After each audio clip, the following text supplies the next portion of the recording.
चलिए बात करते हैं उर्मिला जी से। उर्मिला जी आप लाइन पे हैं मैम? जी स्वागत है आपका, प्रश्न कर लीजिए। जी, मुझे हकीम साहब से बात करनी थी। जी बात हो रही है उर्मिला जी, आपका स्वागत है। जी मेरे को सर वो हकीम साहब ये पूछना था, मेरे पति बीड़ी पीते हैं बहुत ज्यादा। तो वे उनको ना फेफड़े सिकुड़ चुके, डॉक्टर ने बोला उनको सुबह सुबह दांत वो एकदम सांस फूल जाता है बहुत ज्यादा, और खांसी है, इतनी खांसी और कफ भी बहुत ज्यादा पड़ता है। ठीक है। हाँ देखिए, अब उस जगह पर आ गए हैं आपके पति जहाँ पर बीड़ी छोड़ देनी चाहिए,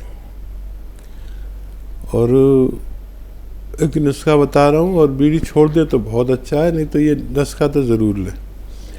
देखिए सपिस्तान, उन्नाब और अलसी, ये 3 चीज़ें, 3 दवाएं हैं, बल्कि 4 दवाएं हैं। ये 100-100 ग्राम लीजिए।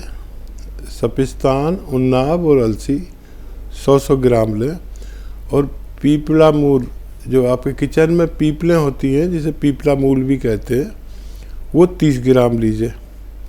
इन सबको पाउडर बनाना है। उन्नाब की गुठली निकाल कर फेंक दें, इनका पाउडर बना लीजिए और 1 चम्मच सुबह गर्म पानी या चाय से दें, और 1 चम्मच रात को सोते समय दें, तो उनको कुछ फ़ायदा होने लगेगा। बीड़ी छोड़ना उनके लिए अच्छा रहेगा। जी।